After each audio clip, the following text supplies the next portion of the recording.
أما بعد فقد قال الله سبحانه وتعالى في كتابه الكريم الله ولي الذين آمنوا يخرجهم من الظلمات إلى النور. صلوات برابر.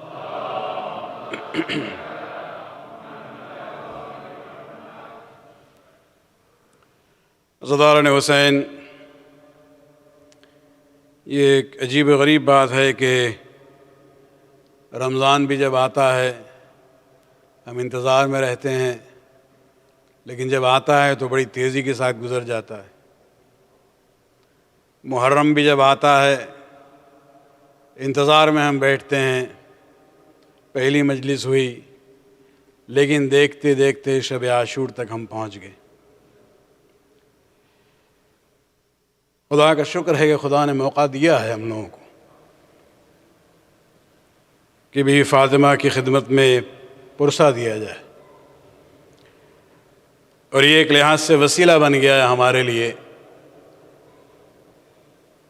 عزاداری کے ذریعے وہ پروسیس چل رہا ہے، اخراج من الظلمات الی النور، کہ جہاں خداوند عالم خود اور اپنے نبی کے ذریعے اور نبی کے حقیقی وارثین کے ذریعے ہمیں ظلمات سے نور کی طرف لے آتا ہے، ہمیں اندھیروں سے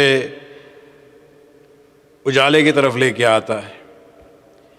ان مجالس میں جس جنرل عنوان کو ہم نے سلیکٹ کیا ہے وہ تھا کربلا اور ہماری زندگی، جہاں کوشش رہی ہے کہ مختلف مسائل کو آپ کے سامنے پیش کریں۔ امید ہے کہ کچھ نہ کچھ فائدہ ہوا ہوگا، معلومات کے اعتبار سے، زندگی میں بہتری کے عنوان سے، اس لیے کہ امام حسین علیہ السلام کا مقصد اس وقت بھی تھا، عزاداری کے ذریعے وہ مقصد ابھی بھی ہے کہ ان کے ماننے والوں کی اصلاح ہو، وہ بہتر انسان بنے، بہتر مسلم بنے اور بہتر شیعہ علی بنے۔ آج شب عاشور ہے، اور اسی مناسبت کو دیکھتے ہوئے جس عنوان پہ ہمیں گفتگو کرنی ہے وہ مقصد قیام حسین ہے،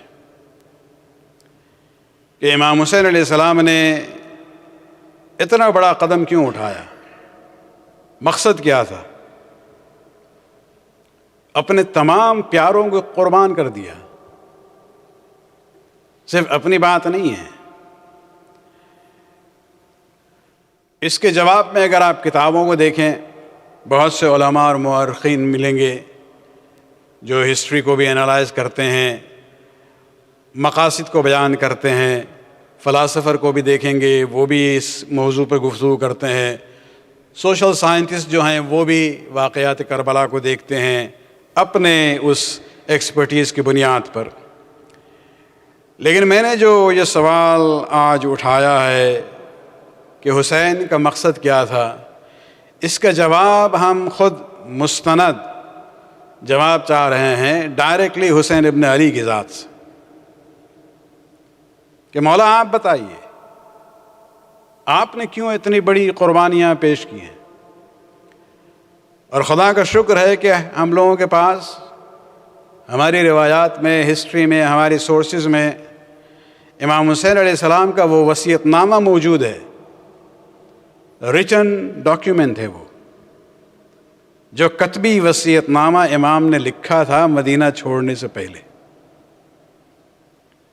اور اس میں امام نے ایک لحاظ سے مختصر لیکن بہت ہی جامع عنوان میں اپنے اس تحریک کے مقصد کو بیان کیا ہے۔ یہ وصیت نامہ نارمل وصیت نامہ نہیں ہے جو ہم اور آپ لکھتے ہیں کہ بھئی ہمارے مرنے کے بعد میرے مال اور اثاثہ کا کیا کیا جائے، میری ذمہ داریاں جو ہیں وہ کس طرح سے پوری ہوں گی، جو بھی مسائل ہمارے ہوتے ہیں دنیا کے۔ امام نے اپنے ذات کے بارے میں کچھ نہیں لکھا ہے، اپنے فیملی کے لیے بارے میں کچھ نہیں لکھا ہے، اپنے مال اور اثاث کے بارے میں کچھ نہیں لکھا ہے۔ یہ وصیت نامہ در حقیقت منشور قیام حسینی ہے۔ اس کو ذرا ہم سمپلیفائی کر دیں، کبھی کبھی کچھ الفاظ انگریزی میں اردو والے سمجھ میں نہ آئے۔ منشور سے مراد یہاں مشن سٹیٹمنٹ ہے، یہ ول نہیں ہے، یہ مشن سٹیٹمنٹ ہے کہ ہم نے کیوں یہ کیا ہے۔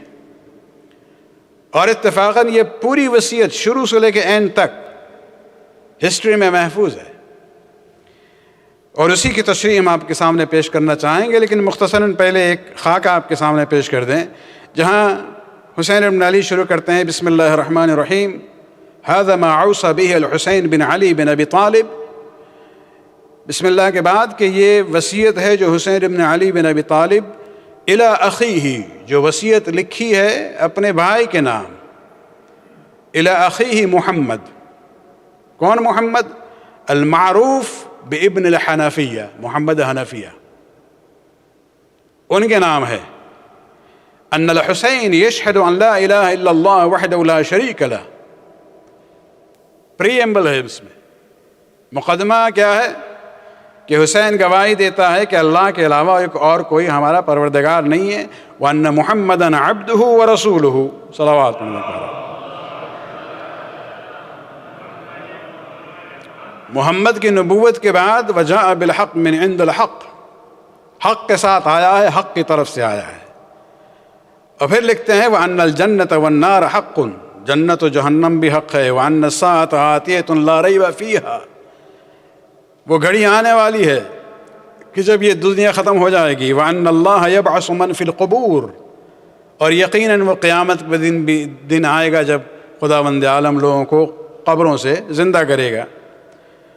ایک لحاظ سے حسین ابن علی نے شروع کیا ہے توحید اور نبوت اور قیامت کے اقرار سے۔ کیوں یہ کیا ہے آئی ڈونٹ نو، ممکن ہے شاید یہ بھی تھا کہ یہ بدبخت جو ہیں حسین کو دین سے بھی خارج سمجھیں گے، جس طرح سے امیر المومنین کے بارے میں ان کا عنوان خوارج نے یہی کہا تھا نا کہ نعوذ باللہ وہ کافر ہو گئے ہیں۔ تو حسین ابن علی نے وصیت نامے میں شروع میں توحید، نبوت و قیامت کا خلاصہ کر دیا ہے۔ پھر فرماتے ہیں 4 چیزیں ہیں، 4 فقرے ہیں جس کی تشریح ہم بعد میں کریں گے، لہٰذا اس ترجمے کو ہم چھوڑ رہے ہیں کہ ہم نے کیوں یہ کیا ہے، اور ان 4 فقروں کے بعد، سینٹنسز کے بعد پھر لکھتے ہیں فَمَنْ قَبِلَنِي بِقُبُولِ الْحَقِّ فَاللَّهُ أَوْلَى بِالْحَقِّ، جو مجھے قبول کرے صحیح معنوں میں تو یقیناً خداوند عالم جو ہے وہ زیادہ حق کی بنیاد پر ہے اور ہم اسی راستے پہ چل رہے ہیں۔ وَمَنْ رَدَّ عَلَيَّ هَذَا، اور جو میری مخالفت کرے تو ہم صبر کریں گے اور قضاوت اور فیصلے کو خداوند عالم پر چھوڑ دیں گے۔ وَهَذِهِ وَصِيَّتِي يَا أَخِي إِلَيْكَ، میرے بھائی یہ وصیت ہے تیرے نام ہم لکھ رہے ہیں۔ وَمَا تَوْفِيقِ إِلَّا بِاللَّهِ عَلَيْهِ تَوَكَّلْتُ وَإِلَيْهِ أُنِيبُ، کہ میری تمام کامیابیوں کا راز خداوند عالم کے ہاتھ میں ہے۔ صلوات پڑھ دیں۔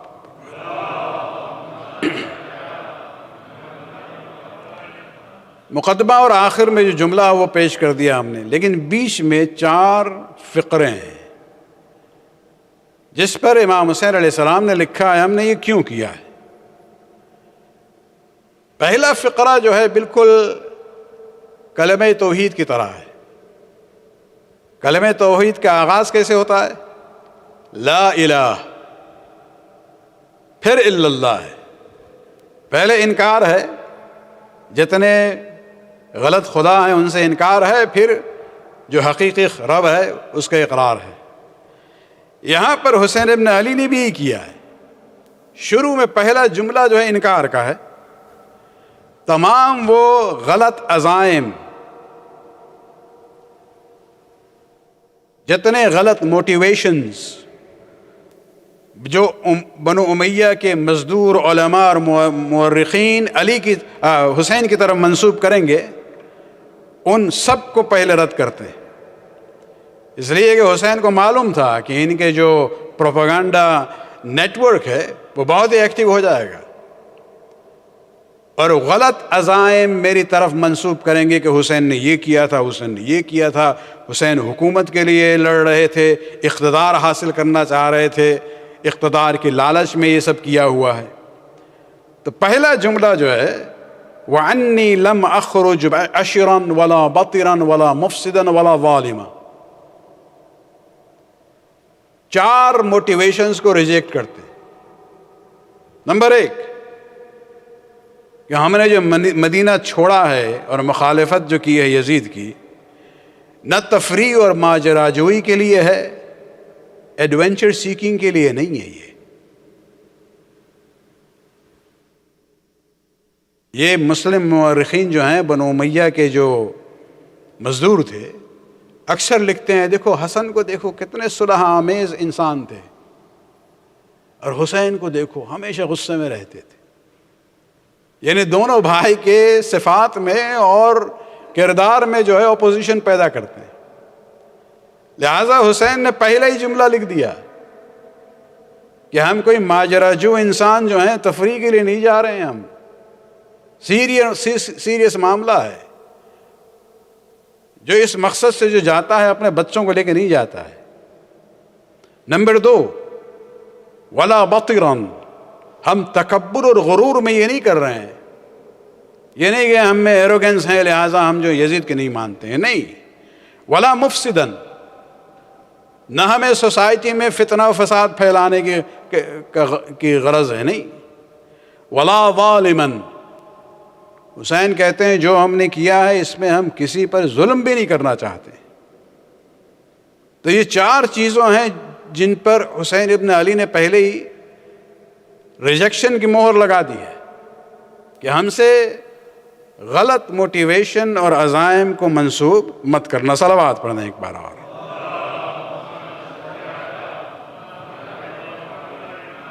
تو یہ ہوا لا الہ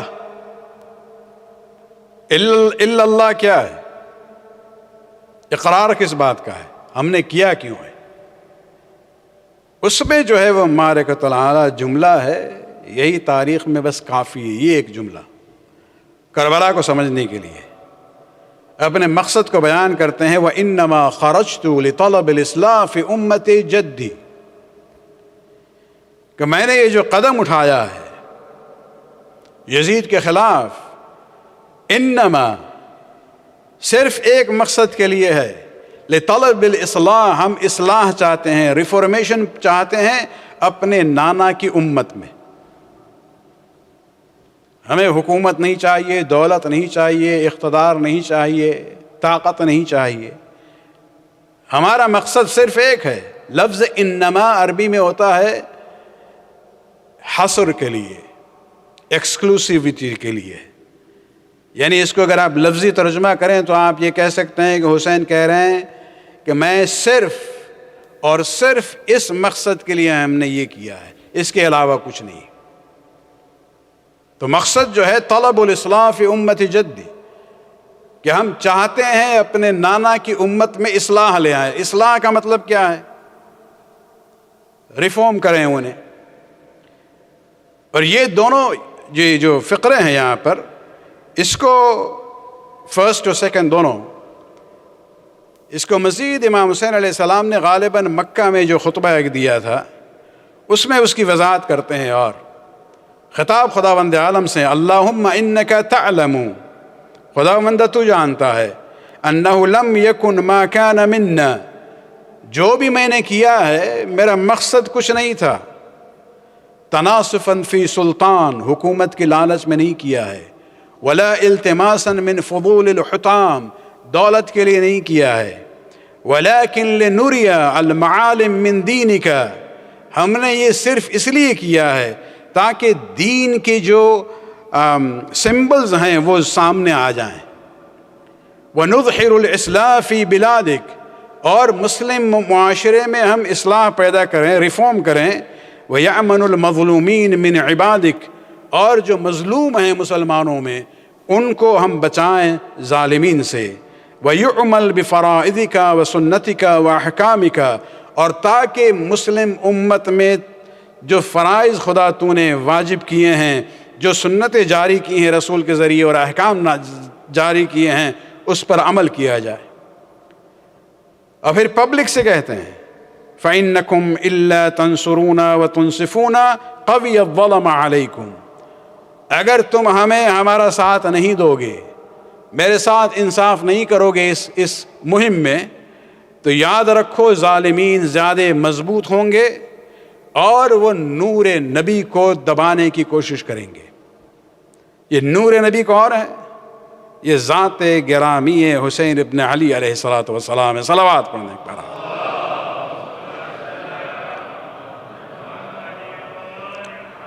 تو امام نے لکھا ہے کلیئرلی لطلب الاصلاح فی امتی جدی، کہ ہم اصلاح کرنا چاہتے ہیں، ریفارم کرنا چاہتے ہیں اپنے نانا کی امت میں. اس کا مطلب کیا ہے؟ یہ کانسیپٹ بڑا ریلیونٹ ہے ہمارے اس دور میں، مسلم ورلڈ میں، خصوصاً شیعوں میں آج کل. اصلاح کا مطلب کیا ہے؟ ریفارمیشن کا مطلب کیا ہے؟ ایک وہ میننگ ہے جو ہم ہسٹری، کرسچن ہسٹری میں، یورپ میں اسپیشلی دیکھتے ہیں کہ جب یورپ میں چرچ کا انفلوئنس کم ہو گیا، سیکولرزم جو ہے وہ زیادہ طاقتور ہو گیا سسٹم، تو وہاں کیا ہوا؟ کرسچن چرچ اتنے کمزور ہو گئے کہ وہ اپنے سروائیول کے لیے کرنٹ ٹرینڈز کو دیکھتے تھے، لادینی کانسیپٹس کو، اور آہستہ آہستہ اپنے دینی ویلیوز کو کمپرومائز کرتے تھے اور اپنے لوز کو بھی چینج کرتے تھے. آپ پروٹسٹنٹ چرچ کو دیکھیں، اینگلیکن چرچ کو دیکھیں، یونائٹڈ چرچز آف کینیڈا کو دیکھیں، میرج کی ڈیفینیشن کو انہوں نے چینج کر دیا. بائبل میں کچھ اور ہے، لیکن وہ زمانے کے ساتھ چل رہے ہیں، اور اس کو وہ کہتے ہیں دس از ریفارمیشن. تو ہمیں دیکھنا یہ ہے کہ حسین ابن علی نے جب یہ کہا ہے لطلب الاصلاح، تو کیا حسین ابن علی جو ہے دین کو میں کمپرومائز کرنا چاہ رہے تھے، ریفارم کرنا چاہ رہے تھے، دینی ویلیوز کو چینج کرنا چاہ رہے تھے، یا امت جو دین سے اور ان ویلیوز سے دور ہو چکی ہے ان میں ریفارم پیدا کرنا چاہ رہے تھے؟ فرق ہے دونوں میں. ایک یہ آپ کہیں بھئی آج کل ہمارا ٹرینڈ یہ ہے، آپ ذرا اپنے فتاویٰ کو بدل دیں، قرآن کی آیات کو ذرا ٹویسٹ کر دیں، حدیثوں کو اگنور کریں تو ہم مسلمان بھی رہیں گے اور ہمارے لبرل سیکولر ویلیوز بھی چلیں گے. نہیں، حسین ابن علی کا جواب بالکل کلیئر ہے. فرماتے ہیں لطلب الاصلاح فی امت جدی، میرا مقصد یہ ہے کہ ہم اصلاح لے آئیں، ریفارمیشن لے آئیں میرے نانا کی امت میں. یہ نہیں کہا تھا لطلب الاصلاح فی دین جدی، دین جدی نہیں کہا تھا کہ میرے دادا کا، میرے نانا کا جو دین ہے وہ آؤٹ ڈیٹڈ ہو گیا ہے، پرانا ہو چکا ہے، so there is need to change it. یہ نہیں کہا، بلکہ کہا ہے کہ میرے نانا کی امت جو ہے گمراہ ہو گئی ہے، ان میں انحراف آ گیا ہے، صراط مستقیم سے وہ دور جا چکے ہیں. لہٰذا ہمیں وہ تحریک چلانی ہے کہ امت جو ہے دوبارہ اس صراط مستقیم پر آئے. افسوس ہے کہ کچھ حضرات ریفارم کے نام پہ ہمارے دینی ویلیوز کو بھی کمزور کرنا چاہ رہے ہیں. مجھے کبھی کبھی افسوس بھی ہوتا ہے جب ان سٹیٹمنٹس کو ہم دیکھتے ہیں. یہ اتفاق سے اپنی قوم کی بات ہو رہی ہے، یہاں نہیں، سمندر کے دوسرے پار بات ہو رہی ہے. فاصلہ ہے لیکن خیر نظریات اور اثرات آتے رہتے ہیں. مجھے افسوس بھی ہوتا ہے کہ کوئی جو اپنے کو شیعہ بھی کہے اور یہ کہے کہ بھئی قرآن کی آیات جو ہیں، جو آج کل کے کرنٹ تھنکنگ کے ساتھ ہم آہنگی نہیں ہیں، ان آیات کو سسپینڈ کر دینا چاہیے، معطل کر دینا چاہیے. یہاں تک کہتے ہیں کہ قرآن کے کچھ احکام، خصوصاً جہاں کرائم اینڈ پنشمنٹ کے بارے میں ہے، تعزیرات کے سلسلے میں ہے، حدود کے بارے میں ہے، تو یہ جو ہیں یہ باربیرک ہے. ان سے ذرا کوئی پوچھے ذرا اپنے جملے پر ذرا غور کرو. تم نے جب ان احکام کو جو قرآن میں لکھا ہوا ہے اس کو آپ نے کہہ دیا کہ بربریت ہے، اس کا نتیجہ بہت دور جاتا ہے. پتہ ہے یہ کلام کس کا ہے؟ قرآن. یہ کلام الہی ہے. آپ نے اس آیت کو بربریت کا عنوان نہیں دیا ہے، آپ نے اس نے ذات گرامی خداوند عالم کو آپ نے نعوذ باللہ بربریت کو عنوان دیا ہے. اب کہیں گے نہیں وہ اس زمانے کے لیے صحیح تھا، اس زمانے میں صحیح نہیں ہے. ارے بھائی بربریت ہے تو ہے، اس زمانے میں بھی وہی تھی، یہ کون سی بات ہے؟ یعنی اس زمانے میں بربریت صحیح تھی، ابھی نہیں ہے. تو ان مسائل پہ سوچنا چاہیے. حسین ابن علی کا مقصد بھی یہی تھا. یہ مہم اور موومنٹ اور تحریک ابھی بھی چل رہی ہے حسین کے نام سے، کہ ہمیں کانسٹنٹلی اپنے افکار کو، اپنے خیالات کو، اپنے عقائد کو اور اپنے کردار کو اس کی اصلاح کرنی ہے اس طرح سے جس طرح سے اسلام اور تشیع چاہتا ہے. صلوات پڑھنے ایک بار آپ.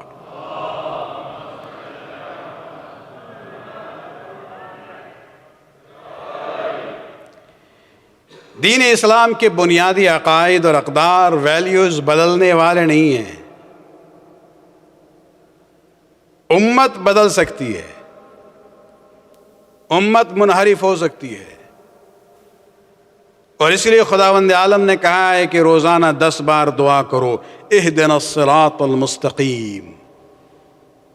10 بار واجب دعا ہے. کیوں؟ اس لیے کہ انحراف و ڈیویشن دونوں طرف ہو سکتا ہے، مغضوب علیہم اور ضالین. صراط مستقیم سیدھا ہے. یہ نہیں کہا جا رہا ہے کہ بھائی صراط کو ذرا کج بنا دو، یہ نہیں کہا گیا ہے کہ راستے کو ذرا جو ہے وہ اس کے ڈائیورژن پیدا کر دو.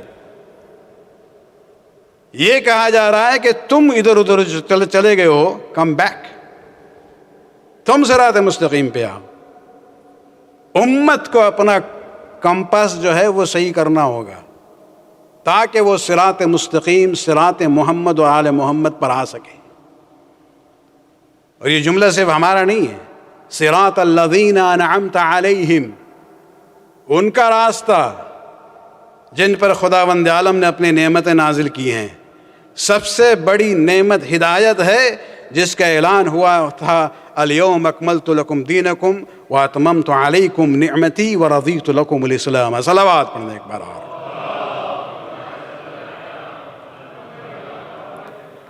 صلوات پڑھنے ایک بار اور.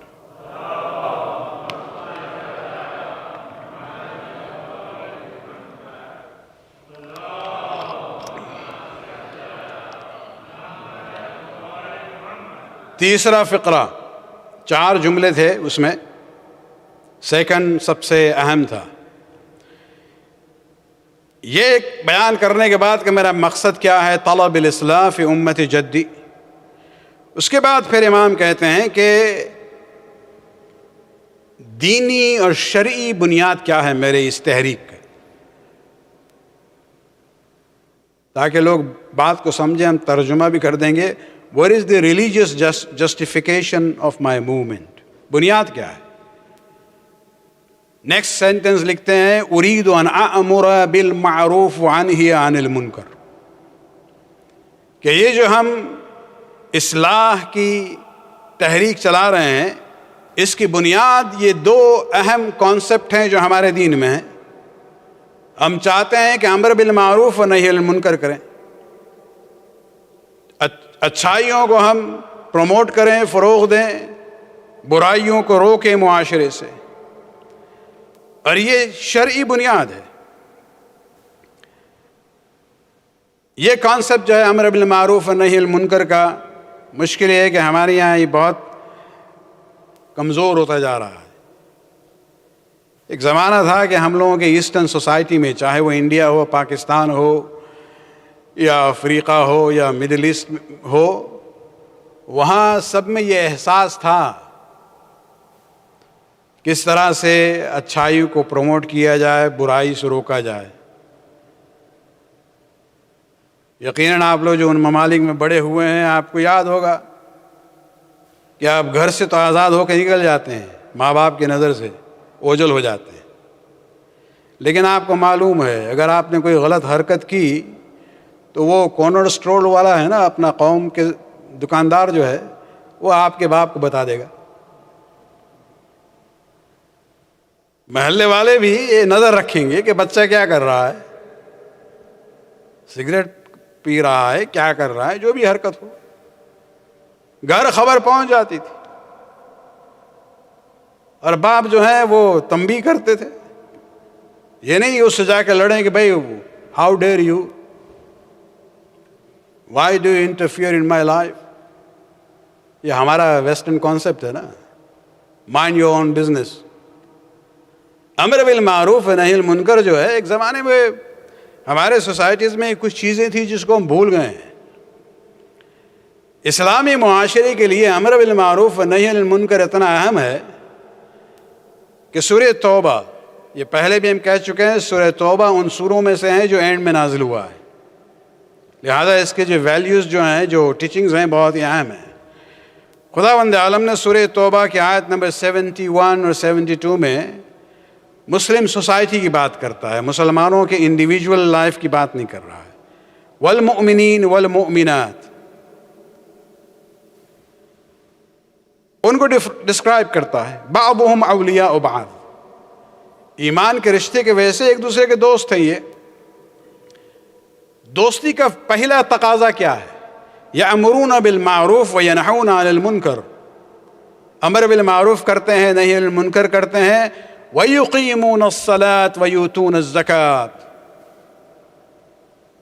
ہر چیز میں نماز پہلے آتی ہے، لیکن جب معاشرے کی بات ہو رہی ہے، کمیونٹی کی بات ہو رہی ہے، خداوند عالم پہلے یہ کہتا ہے کہ یہ وہ لوگ ہیں کہ جو امر بالمعروف کرتے ہیں، نہی عن المنکر کرتے ہیں، پھر بات ہو رہی ہے نماز قائم کرتے ہیں، زکوٰۃ و صدقات ادا کرتے ہیں، وَيُطِيعُونَ اللَّهَ وَرَسُولُهُ، پھر خلاصہ کر دیا خدا نے کہ یہ وہ لوگ ہیں جو اللہ اور رسول کی اطاعت کرتے ہیں، یہ وہ لوگ ہیں جن پر سیرحمہم اللہ، خداوند عالم اپنی رحمت نازل کریں گا۔ اور پھر وعدہ بھی ہے، وعد اللہ المؤمنین والمؤمنات، وہ مومنین جو اس یہاں کوالیفائی ہوتے ہیں اس آیت میں، یہ وہ لوگ ہیں جن کے لیے خدا نے جنات تجری من تحت الانہار کا وعدہ کیا ہے، خالدین فیہا، ہمیشہ اس میں رہیں گے، مساکن طیبہ فی جنات عدن، ہمیشہ زندہ رہنے والی جنت ہوگی جس میں مکانات ملیں گے جو پسندیدہ ہوں ان کے لیے، رضوان من اللہ اکبر، اور سب سے بڑی جو فضیلت ہوگی خدا کی رضا ہوگی ان کے لیے، ذالک هو الفوز العظیم، بہترین اچیومنٹ یا کامیابی انسان کے لیے رضا الہی ہے۔ صلوات پڑھنے پر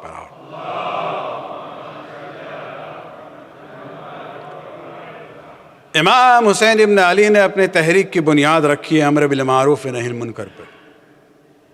اسی آیت سورہ توبہ کی جو ہم نے پڑھی ہے آپ کے سامنے، اس کی تفسیر بھی امام نے بیان کی ہے اتفاق سے کسی اور کانٹیکس میں، فرماتے ہیں فبدأ اللہ بالامر بالمعروف والنہی عن المنکر فریضۃ منہ، خداوند عالم نے یہاں جو ہے پہلے امر بالمعروف و نہی عن المنکر کا ذکر کیا ہے، کیوں؟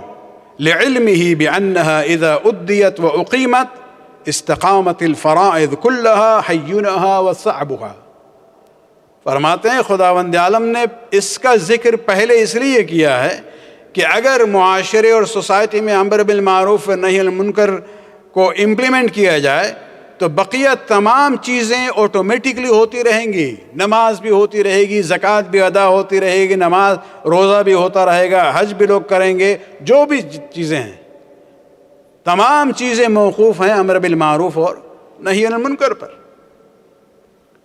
تو یہ بنیاد ہے امام حسین علیہ السلام کے یہ اصلاحی تحریک کی۔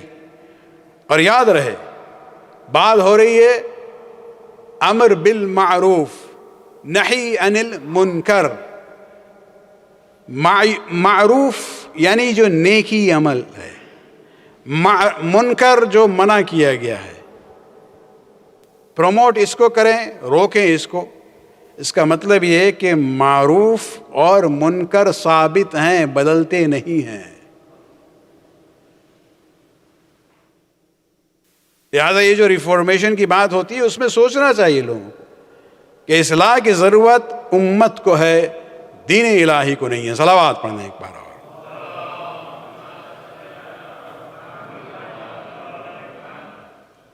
آخری فقرہ اس وصیت نامے کا، امام نے پہلے غلط موٹیویشنز کا انکار کیا، صحیح مقصد کو بیان کیا، شرعی بنیاد کو بیان کیا۔ اب چوتھے مرحلے پر اپنے کو گزشتہ سے ملا دیتے ہیں۔ ایک جملہ کہتے ہیں وَعَسِيرُ بِسِيرَةِ جَدِّي وَعَبِي عَلِي بن ابی طالب۔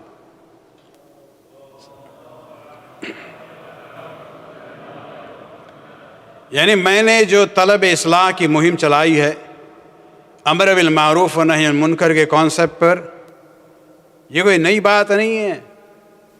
مت کہنا کہ حسین نے کوئی بدعت کی ہے، نہیں۔ وَعَسِيرَ بِسِيرَةِ جَدِّي، بلکہ یہ کام کر کے ہم اسی سیرت پر چل رہے ہیں جو میرے نانا کی سیرت تھی۔ نہ صرف یہ کہ وہ میرے نانا کی سیرت تھی، بلکہ وہ ابی علی بن ابی طالب، میرے بابا کی بھی یہی سیرت تھی۔ جو ہم نے کیا ہے، جو ہم کر رہے ہیں، کوئی نئی بات نہیں ہے، یہ ایک تسلسل ہے۔ جو نانا نے کیا، میرے بابا نے کیا، میرے بھائی نے کیا، یہ سلسلہ چل رہا ہے۔ عجیب و غریب بات یہ ہے کہ یہاں حسین ابن علی نے کوئی کمپرومائز نہیں کیا ہے۔ ہمارے شیعہ عقیدے کو بالکل مضبوط کر دیا ہے۔ یہ نہیں کہا ہے کہ اسیر بسیرت جدی وخلفاء الراشدین وابی علی بن ابی طالب۔ حسین بھی اپنے کو ملاتے ہیں اپنے نانا سے، فوراً بلا فصل اپنے بابا سے ملاتے ہیں۔ صلوات پڑھنے ایک بار آؤ۔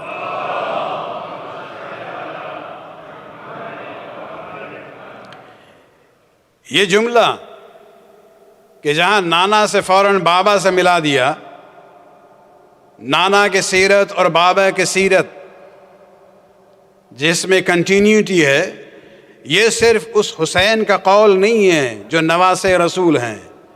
یہ وہ حسین ہے کہ جس کے بارے میں رسول نے کہا تھا وَأَنَا مِنْ حُسَيْن۔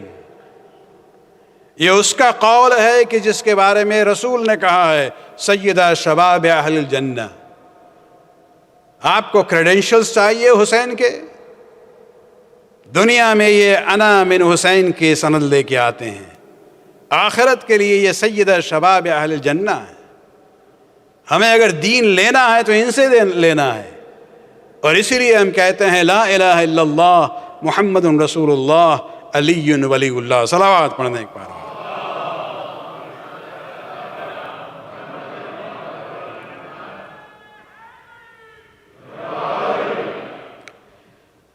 حسین نے اپنی اصلاحی تحریک کی بنیاد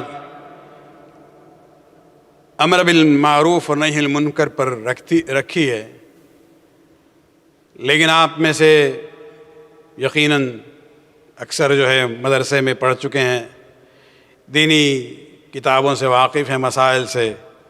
امر بالمعروف اور نہی عن المنکر کے درجات ہوتے ہیں، لیولز ہوتے ہیں، طریقے ہوتے ہیں۔ سب سے ابتدائی مرحلہ دل کا ہے، قلب۔ جہاں نیکی کو دیکھیں، دل سے اگر خوش ہوتے ہیں تو آپ نے امر بالمعروف اس لیول پہ کیا ہے۔ برائی کو دیکھا، آپ کی طاقت نہیں ہے کچھ کہنے کے لیے یا کرنے کے لیے، تو کم سے کم دل سے آپ اس سے نفرت کرتے ہیں۔ تو یہ بھی امر بالمعروف و نہی عن المنکر کا ایک بیسک لیول ہے۔ اس کے بعد وہ مرحلہ آتا ہے کہ جہاں آپ کے پاس صلاحیت ہے کہ آپ اچھائی کو پروموٹ کر سکتے ہیں، برائی کو منع کر سکتے ہیں، اور آپ کی بات میں اثر ہے، تو پھر آپ کا فریضہ ہوگا کہ آپ امر بالمعروف کریں وربل لیول پہ، زبانی لیول پہ۔ اور اگر آپ اس پوزیشن میں ہیں کہ جہاں دین نے آپ کو اتھارٹی دی ہے کہ آپ تلوار بھی استعمال کر سکتے ہیں، اپنے حکم کو نافذ کر سکتے ہیں حاکم کی حیثیت سے، تو پھر ہاتھ کا استعمال کریں گے آپ. تو مختلف لیولز ہیں.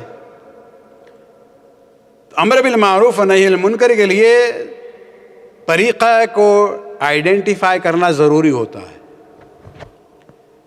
لیکن اس میتھڈ اور طریقے کو آئیڈینٹیفائی کرنے سے پہلے آپ کو پرابلم کو اینالائز کرنا ہوگا کہ پرابلم کیا ہے. جب تک آپ پرابلم کو اینالائز نہ کریں، اس کی تشخیص نہ دیں کہ مشکل کیا ہے، اس وقت اس کا علاج آپ نہیں کر سکتے ہیں. حسین ابن علی کے لیے اس وقت سب سے بڑا پرابلم کیا تھا؟ اگر ہم عام سوال لوگوں سے پوچھیں، سب کہیں گے یزید بن معاویہ. لیکن یاد رکھیں، حسین ابن علی کی نظر میں سب سے بڑا مسئلہ یزید بن معاویہ نہیں تھا، ابن زیاد نہیں تھا، عمر ابن سعد نہیں تھا، شیمر نہیں تھا، ہرملہ نہیں تھا. تو سب سے بڑا پرابلم حسین کی نظر میں کیا تھا؟ سب سے بڑا پرابلم حسین کی نظر میں امت مسلمہ کی خاموشی اور بے حسی تھی. حالات کو اگر آپ دیکھیں، یزید جیسا شخص جس کو حسین نے کہا تھا ولید کے گھر فاسق بھی ہے، شرابی بھی ہے، علی اعلان گناہ کرنے والا ہے، قاتل بھی ہے، اور وہ خلیفہ بن جائے اور پوری امت جو ہے خاموش ہے. امت کی خاموشی اور بے حسی سب سے بڑا پرابلم، سب سے بڑی مشکل تھی حسین کی نظر میں. امت کی ضمیر جو ہے مردہ ہو چکی تھی. تو پرابلم حسین نے دیکھ لیا، اس کا علاج کس طرح سے کیا جائے. اور ہم گواہی کے طور پہ امام کے ایک قول پیش کریں گے. یہ جو ولید سے جو ملاقات ہوئی تھی، گورنر جو تھا مدینہ میں، اس کے بعد نیکسٹ ڈے، چونکہ امام اسی رات کو روانہ نہیں ہوئے تھے، نیکسٹ رات کو، دوسرے دن کے وقت راستے میں مروان بن حکم پھر ملا. روکتا ہے حسین ابن علی کو، کہتا ہے آپ کی دنیا اور آخرت کے لیے بہتر ہے کہ آپ یزید کو مان لیں. حسین ابن علی نے جو جواب دیا ہے وہ عجیب غریب ہے. شروع کرتے ہیں ان للہ و ان الیہ راجعون. یہ جملہ ہم لوگ کب کہتے ہیں؟ جب کسی کے مرنے کی خبر ملتی ہے. حسین کہتے ہیں کہ اگر امت کے اوپر یزید جیسا شخص مسلط ہو جائے، فعلی الاسلام السلام، تو اس اسلام پر سلام کہہ دو، وہ اسلام ختم ہو چکا ہے. ان للہ و ان الیہ راجعون. حسین کے سامنے پرابلم یہ تھا کہ امت جو ہے بالکل بے حس ہو چکی ہے، خاموش ہے. تو اس کا علاج کیا ہوگا؟ دیکھیے، ڈاکٹروں کے سامنے کوئی مریض لے آ جاتا ہے، اس کا معائنہ کرتے ہیں، دوا اور علاج جو ہے تجویز کرتے ہیں، یہ دوا دو، یہ کرو، وہ کرو، یا یہ آپریشن ہوگا. کبھی کبھی مریض سامنے ہے، بستر پہ، وہ اسٹریچر پہ ہے، آل آف اٹ سڈن جو ہے اس کی نبض ختم، دل رک گیا. تو اب وہ کیا کرتا ہے؟ وہ دوا نہیں پلاتا ہے، آپریشن نہیں کرتا ہے، وہ شاک ٹریٹمنٹ دیتا ہے. وہ شاک ٹریٹمنٹ ہی تو ہے نا، جو سینے پہ مارا جاتا ہے تاکہ اسے ریوائیو کر سکیں. یہی سمجھیے کہ حسین ابن علی جو ہیں امت کے طبیب ہیں. سامنے امت کا لاشا پڑا ہے، ضمیر مر چکا ہے۔ حسین جانتے ہیں نارمل طریقے سے اس کو ہم زندہ نہیں کر سکتے ہیں، تلوار کا سلسلہ ختم، صلح سے بھی اثر ہونے والا نہیں ہے۔ یہ مریض اس مرحلے پہ پہنچ چکا ہے کہ سوائے شاک ٹریٹمنٹ کے کوئی اور علاج نہیں ہے امت مسلمہ کے مردہ، تقریباً مردہ ضمیر کو زندہ کرنے کے لیے۔ لہذا حسین ابن علی نے جو طریقہ اپنایا ہے شاک ٹریٹمنٹ کا، وہ ہے شہادت اور قربانی۔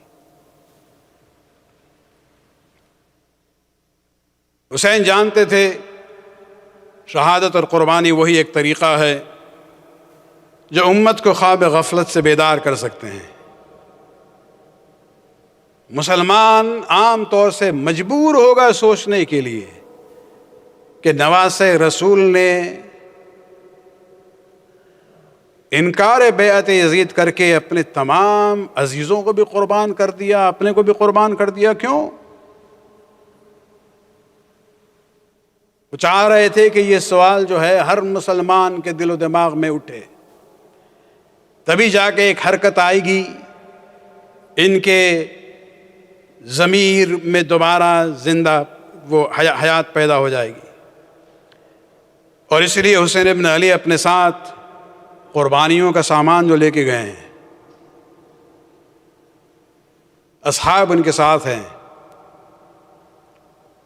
بنو ہاشم بھی ان کے ساتھ ہیں۔ صرف اگر اصحاب کی قربانی ہوتی تو لوگ کہتے دیکھو حسین نے اپنے گھر والوں کو چھوڑ دیا، وہ اثر نہ ہوتا۔ اس لیے حسین نے چاہا کہ نہیں، بنو ہاشم بھی ہمارے ساتھ ہوں۔ لیکن اگر یہ بھی خیال ہو کہ بھائی تمام قربانیوں کے باوجود اثر اگر نہیں ہو رہا ہے، تو حسین اپنے ساتھ اس قربانی کو لے کے جاتے ہیں کہ جس کی وجہ سے قیامت کے دن تک انسان روئے گا۔ اپنے ساتھ اصغر کو لے کے جاتے ہیں۔ عزاداران حسین اصغر کی شہادت کو معمولی بات نہ سمجھیں۔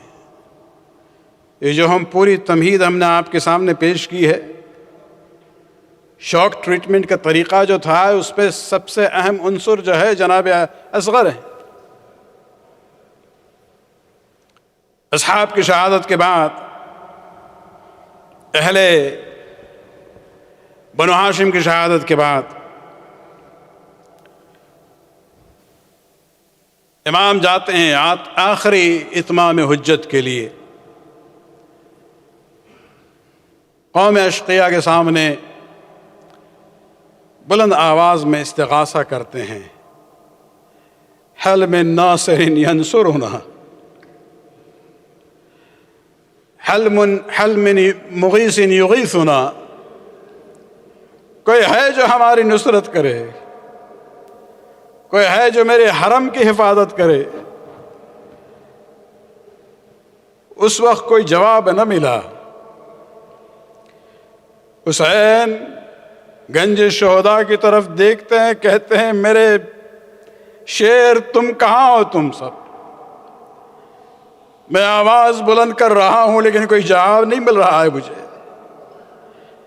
لیکن اسی وقت اہل حرم کے رونے کی آواز شروع ہو جاتی ہے، حسین کے کان تک پہنچتی ہے۔ حسین لوٹ کے خیمے کی طرف آتے ہیں، پوچھتے ہیں زینب سے کہ یہ رونے کی وجہ کیا ہے؟ ابھی تو ہم زندہ ہیں، میری آواز آ رہی ہے۔ فرماتی ہیں کہ بھائی آپ کی آواز استغاثہ کے بعد اصغر نے اپنے انداز میں لبیک کہا ہے۔ رونا شروع کر دیا ہے۔ ماں نے کوشش کی لیکن بچہ خاموش نہیں ہوا، بہن نے بہلانے کی کوشش کی لیکن بچہ خاموش نہ ہوا، تمام بیویوں نے کوشش کر لی لیکن اصغر رو رہے ہیں۔ امام خیمے کے پاس تھے، کہتے ہیں اے زینب اصغر کو میرے پاس لے کے آؤ۔ عزاداران حسین جناب رباب اصغر کو اپنے گود میں لیے ہوئے آتی ہیں، امام حسین علیہ السلام کے حوالے کرتی ہیں۔ مجھے نہیں معلوم کتنی امیدوں کے ساتھ اس ماں نے اپنے بچے کو حوالے،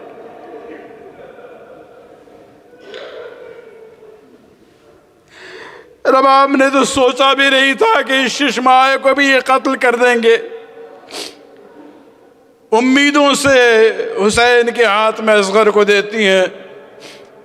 امام حسین علیہ السلام اصغر کو اپنے ہاتھ میں لیتے ہیں گود میں، اور خیمے سے نکلتے ہیں، دشمنوں کے سامنے آتے ہیں۔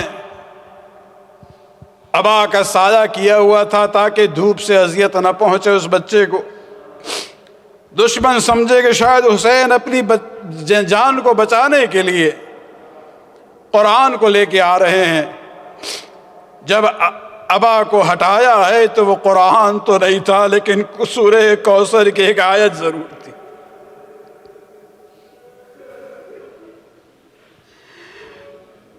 اپنے ہاتھ میں اصغر کو اٹھایا اور کہا کہ اے لوگ، اگر ہم تمہارے مجرم ہیں، حسین اس وقت اصغر کے لیے اتنے انکساری پر آ جاتے ہیں۔ اگر میرا قصور ہے، میں نے تمہارے حق کو ضائع کیا ہے، جرم میرا ہے، یہ بتاؤ اس بچے کا کیا قصور ہے؟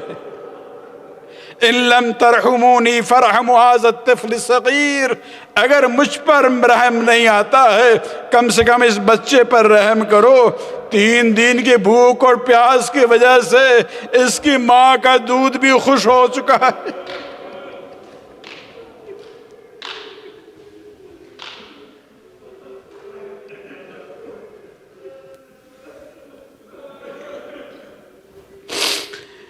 حسین کو احساس ہوا کہ شاید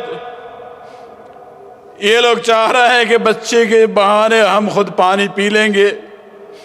اصغر کو جلتی ہوئی ریت پر رکھ دیتے ہیں کہ تم آؤ اپنے ہاتھ سے خود ہی اسے سیراب کر دو۔ عزاداران حسین یزیدی لشکر میں ہلچل ہو گئی، لوگ آپس میں بات کرنے لگے کہ یہ حسین کی بات تو صحیح ہے، اس بچے کا کیا قصور ہے؟ بس عمر ابن سعد نے جب دیکھا ہے، حرملہ کو قریب بلاتا ہے، اور حسین نے جب دیکھا کہ کوئی مثبت جواب نہ ملا، اصغر کو اپنے ہاتھوں میں اٹھا لیتے ہیں، اپنے قریب کر دیتے ہیں۔ عزاداران حسین دوسری طرف عمر بن سعد ملعون نے حرملہ کو حکم دیا ہے، لیکن الفاظ کو آپ ضرور سمجھے، کہتا ہے اقطع کلام الحسین۔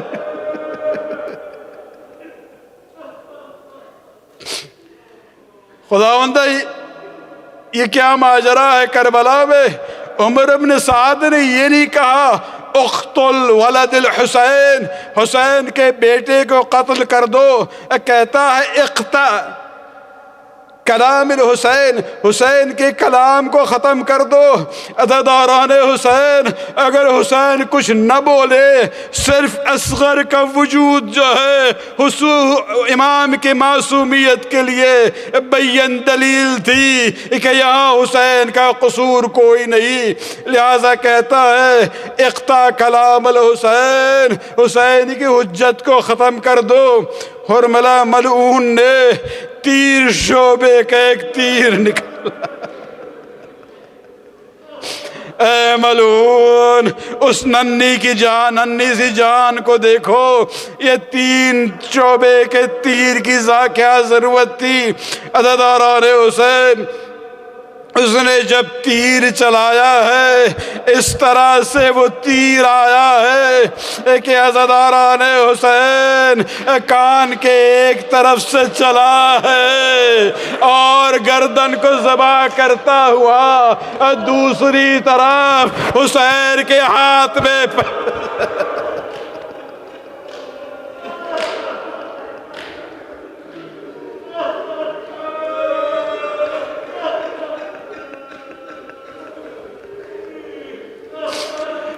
عزاداران حسین، یہ اصغر کی عجیب مصیبت ہے جس کو امام عصر نے بھی زیارت ناہیہ میں یاد کیا ہے۔ فرماتے ہیں السلام علی عبداللہ بن الحسین، السلام ہو عبداللہ جو اصغر کا نام تھا، عبداللہ بن حسین الطفل الرضیع جو شیرخوار بچہ تھا۔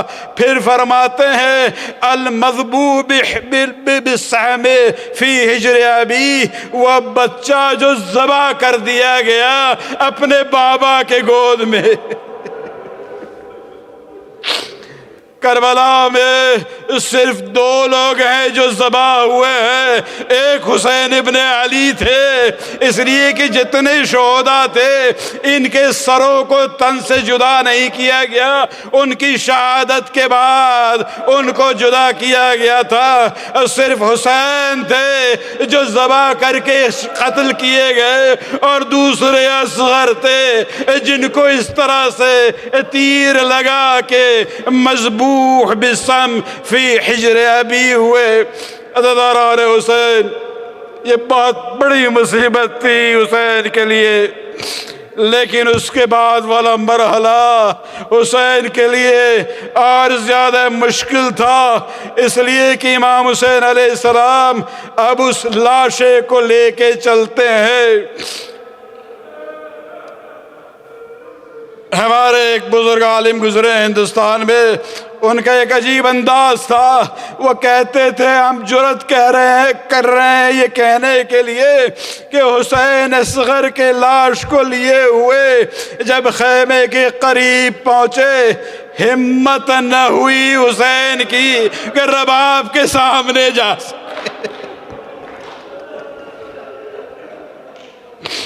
لوٹ کے مقتل کی طرف آتے ہیں، دوبارہ جاتے ہیں، 3-7 مرتبہ حسین نے اپنی صحیح کو پورا کیا ہے، لیکن زبان پر شکوہ نہیں تھا، بس یہی تھا ان للہ و انا الیہ راجعون رضا بقضائہ وتسلیما لامرہ۔ عزاداران حسین، یہ پوری دنیا اپنی وسعتوں کے باوجود حسین کے لیے اتنی تنگ ہو چکی تھی، حسین کو سمجھ میں نہ آیا اب ہم کرے تو کیا کرے۔ شیخ عباس قمی کی ایک روایت ہے جو لکھتے ہیں کہ ایک مرتبہ آسمان سے آواز آئی، یا حسین دعو فی التراب، اے حسین بچے کو دفن کر دو، ان لہ مرضعۃ فی الجنہ، ہم نے جنت میں دودھ پلانے والی کا انتظام کیا ہے۔ عزاداران حسین، میرا دل یہی کہتا ہے فاطمہ وہاں سے دیکھ رہی تھی،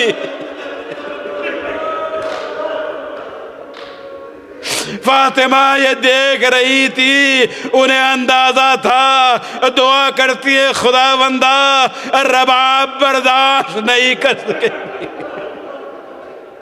حسین کو حکم دو اصغر کو دفن کر دے، بھی دودھ پلانے والے کا انتظام ہم جنت میں کر دیں گے۔ امام آ کے ضمیر کربلا پر بیٹھے، اپنی تلوار سے ایک ننھی سی قبر کھودی،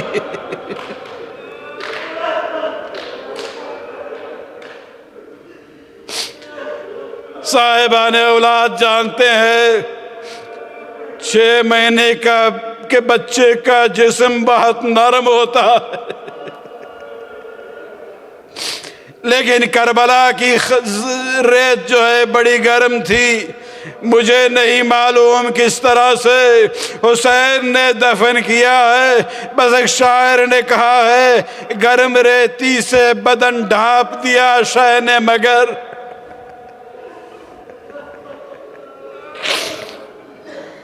گرم ریتی سے بدن ڈھانپ دیا شہ نے مگر، چہرے اصغر کے چھپانے میں بہت دیر لگی۔ حسین نے قبر کو بند کیا، ننھی سی قبر کھود کے اصغر کو گاڑ کے، شہ اٹھ کھڑے ہوئے دامن کو جھاڑ کے، عزاداران حسین اب حسین جاتے ہیں خیمے کے پاس۔ سکینہ کو احساس ہوا، آتی ہیں باہر، دیکھتی ہے، کہتی ہے بابا اصغر کو سیراب کر کے لے۔ حسین کا ہاتھ پکڑا، اندر آتے ہیں، لیکن حسین نے وہ ہاتھ جہاں تیر کا نشان تھا اس کو عبا کے دامن سے چھپایا تھا۔ جب رباب دوڑتی ہوئی آئیں، کہتی ہے مولا میرے اصغر کو مجھے دے دے۔ امام کچھ کہہ نہ سکے، بس تیر کے نشان کو بتاتے ہیں۔ اس دکھیا ماں کی زبان سے بس ایک جملہ نکلا، یا علی یا مثلک یذبا فی کربلا، اے علی اصغر کیا تجھ جیسا ششماہ بھی کربلا میں قتل کر دیا جاتا۔